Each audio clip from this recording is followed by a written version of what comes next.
Welcome to Riding Tandem. I am your host, Vivian, and I am here over the next number of episodes to help you make marketing feel more simple, natural, and even fun. And over these next 8 episodes, we're diving into a special mini-series designed to help transform the way you think about marketing. So if you've ever felt like marketing is overwhelming, confusing, or just not your thing, you're not alone. But here's the truth. Marketing is really about mindset more than tactics. And once you shift the way you see it, everything gets easier. So in this series, I'll be unpacking 8 powerful marketing mindset shifts that will help you market your business with more confidence, authenticity, and ease. And each episode is focused on one shift that can make a huge difference in how you attract and connect with customers. So if you're ready to take the stress out of marketing and start seeing it as a natural part of growing your business, then these next episodes are for you. Let's go ahead and dive in. Hi, welcome back to Riding Tandem. Excited to have you here with me today. We're continuing our mini series on the 8 marketing mindset shifts for entrepreneurs that will help you market your business with more confidence and more ease. And that really is the goal of this series, because so often I find that entrepreneurs and business owners are extremely overwhelmed when it comes to marketing. And today's mindset shift is a big one that triggers overwhelm, especially for those of us who feel like we're constantly being pulled in a million directions by all the marketing advice out there. And does that resonate with you? Could you raise your hand right now and be like, yep, that is me. There is so much information about marketing that inundates us every day. And it's the shoulds. And you've probably heard this before where people say, you keep shoulding on me, telling me I should do this and I should do that. And it can really build up and become such a stack of shoulds that it's overwhelming. And then it can feel incredibly complicated and we're not sure where to start. And that is actually how Michaela and I got started with TandemWorks, was helping clients of ours who at the time were engaging us to do photo work for them, for their marketing. And then they were like, I don't know what I should be doing with this, or I've been told I should do this. And I had also owned a video production company prior. So these beautiful marketing assets that we would hand people. And then they were overwhelmed with all of the possibilities or the ways to set up platforms and not being sure which ones and which string to pull. What was the most important thing to do? And they were inundated by all the expert advice out there. And I would say that has snowballed even more, where there's just constant bombardment of expert advice about what we need to be doing with marketing. And one of the myths here, the myth that I want to unpack, is that I have to be, as a business owner, I have to be on every platform and I need to do everything right now.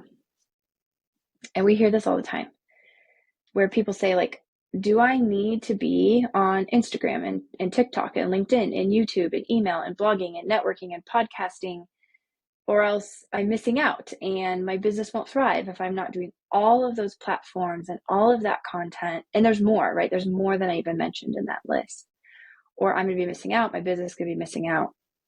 And it creates a feeling of overwhelm and pressure, which often leads to discouragement and burnout and not really showing up on any platform well, rather than results.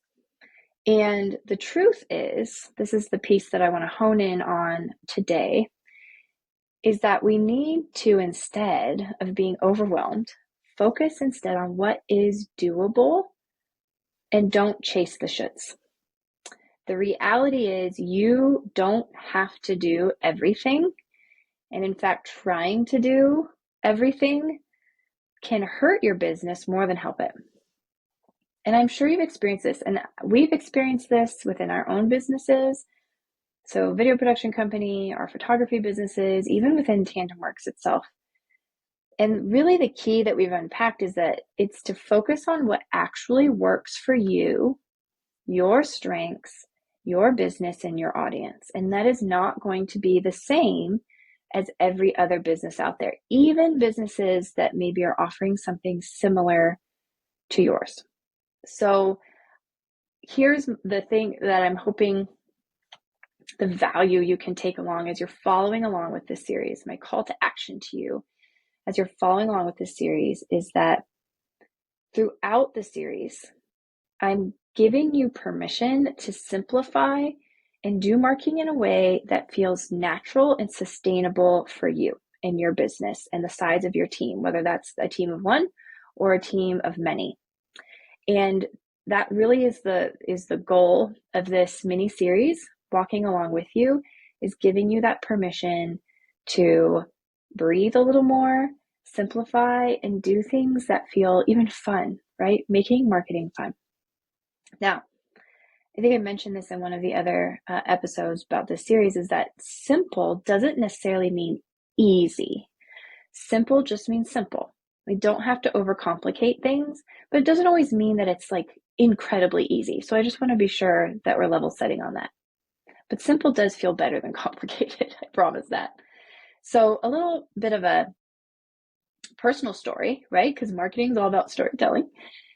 I'm going to talk a little bit about why we, Michaela and I, with TandemWorks, why we stopped using Instagram and our decision to let go of a platform.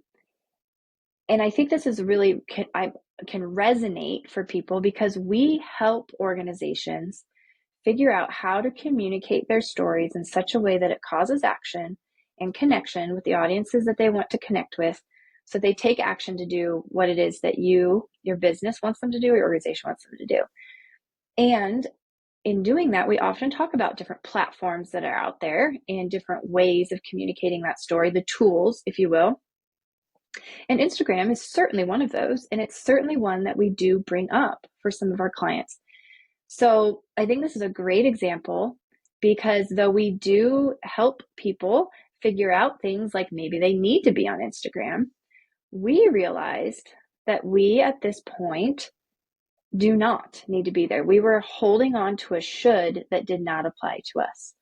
And there were lots of reasons for that. Some of it just being the should, right? You should be on these platforms. And so we're like, well, Instagram is just kind of a staple, like we should be there. So let me talk about this a little bit more. The real impact that we're looking for is to make sure that we have focus and energy and that we are putting our focus and energy on platforms or using tools and channels that yield better results for us. That's the results that actually matter.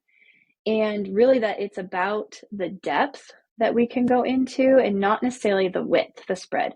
There are times where you may have more bandwidth and be able to spread. And it's not to say that being on a number of platforms or channels or using various ways of marketing aren't helpful, but they aren't helpful if you're not able to really get the depth that you're looking for. Because trying to be everywhere means you're spreading yourself too thin, right? So it really is better to do a few things really well than be kind of meh on every platform. And so focusing on platforms that are truly meaningful to your business leads to more impact, less stress, and better results. And what we realized was for TandemWorks, our business, though Instagram can be fun, though there's some of our audience is certainly on Instagram, it is not the primary place that we find our audience. Instagram was not driving results for us or engaging with the audiences that we look to engage with. And we were kind of stressing ourselves out about how to create content for Instagram when we didn't really have the bandwidth to be doing that. And we knew that other platforms that were getting left kind of in the dust, like LinkedIn, were more important for us to be on and showing up well with depth.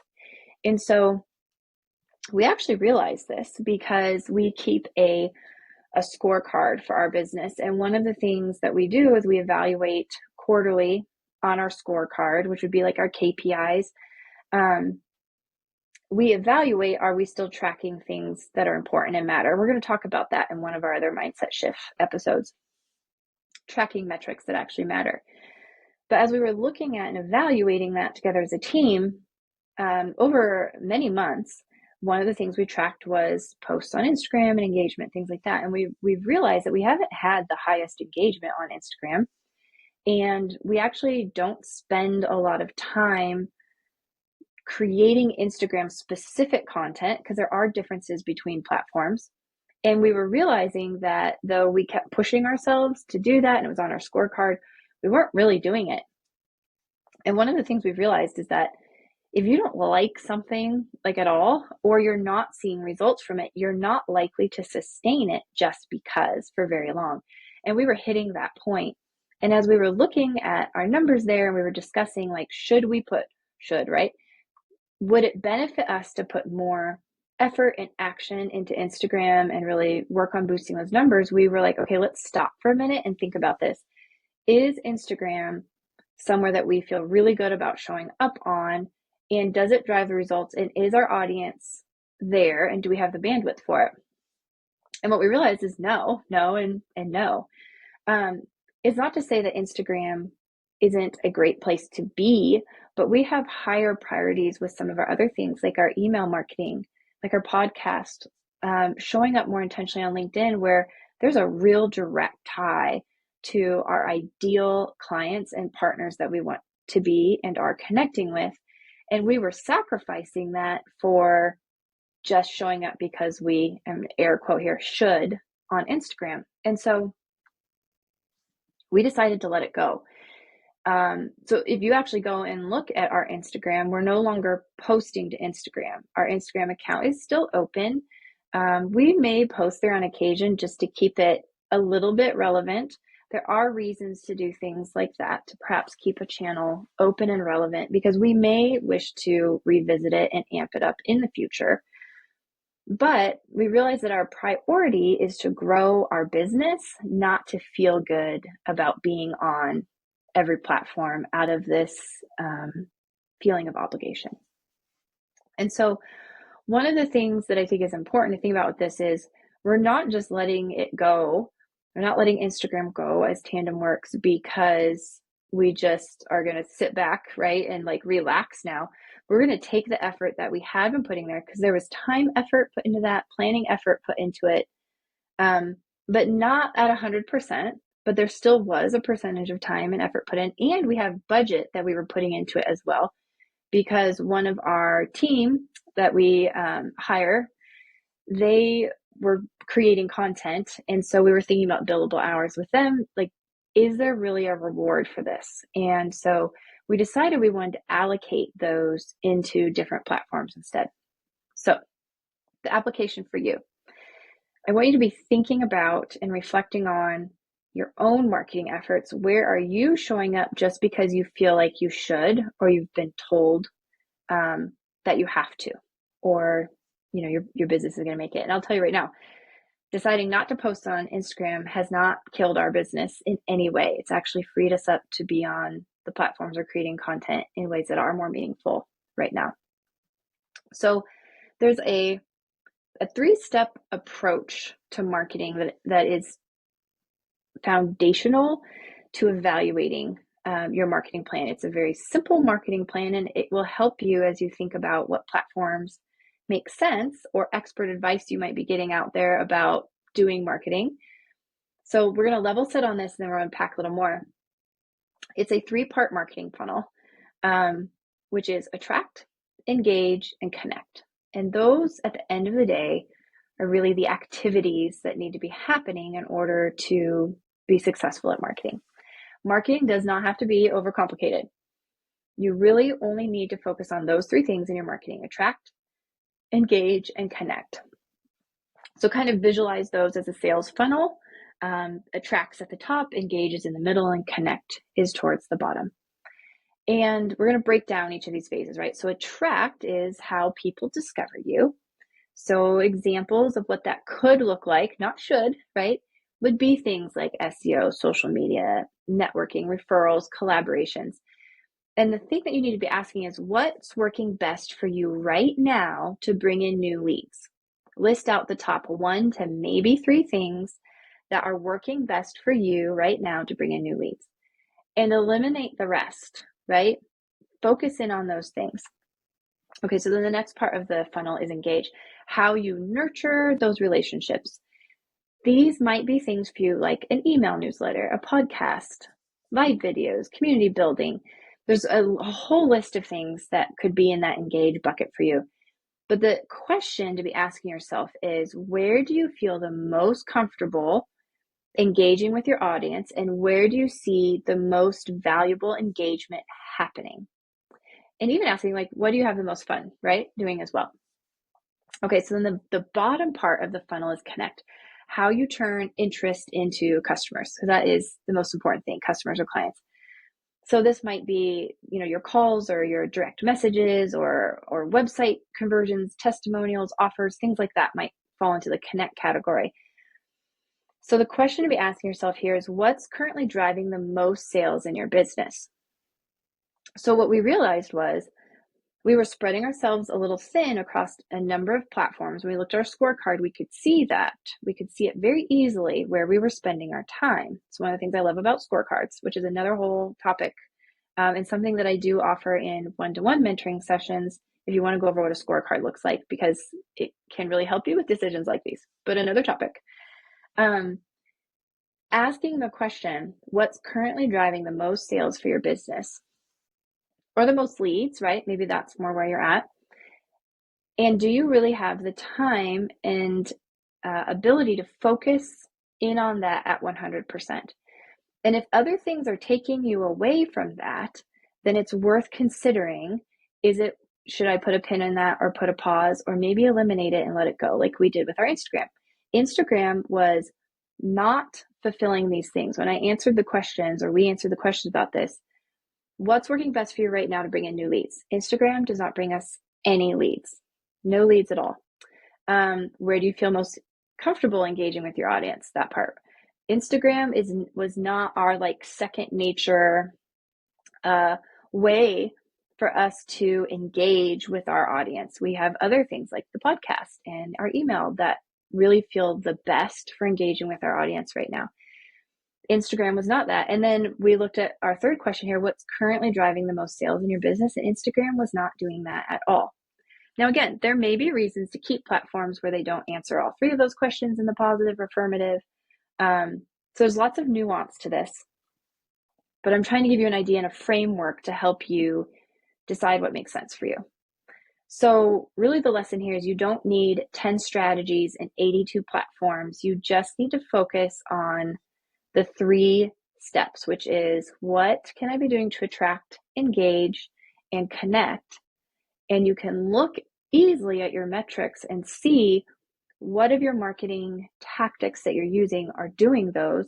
And are you doing a bunch of other marketing things and activities that are not falling into those buckets that are also driving results? Then it may be time to think about retiring those or setting them aside for at least a time. So how do you choose your best marketing activities? Well, okay, I'm going to break it down to a couple steps for you. We asked some good questions above. Those are important places to start. But one of the things I think is so important is not to forget your feelings. Now, I'm more of a thinker, so I don't always tap into my feelings first, but your feelings are important. I'm not going to go all woo, but this is important. So step 1 is identifying what feels good versus what feels forced. So what do I love doing and what do I hate doing? And this is important because at the end of the day, you will only do things that you hate or bring you pain and don't feel good for a certain period of time. It's not sustainable long term. And you are building a business to be sustainable and long term. Now, there may be some things that fall into the I hate category that are moving the needle for your business. And that's another conversation about maybe hiring that out, finding a team member, or figuring out ways that you can feel better about it. But at the basic level here, this is worth looking at. What do you love? Do you love writing or talking or video or in-person events? And what do you hate? Do you hate, dancing on TikTok, long form content? Maybe you hate writing, talking, video, in-person events, right? This is going to fall on different sides for different people. And then what have I been told I should be doing? And where do those fall in the I love and I hate? So it's a helpful way to be looking at what can I sustainably do and for how long. So again, there might be some things that fall in the I hate that you realize I do need these because they are moving the needle. But I'm going to acknowledge that I do not like them. And so I know, therefore, I will not do them for the length of my business. And I'm going to need to come up with a plan for that. But also you might look and go, I hate doing this thing. And also it doesn't move the needle for me. I'm going to just let it go.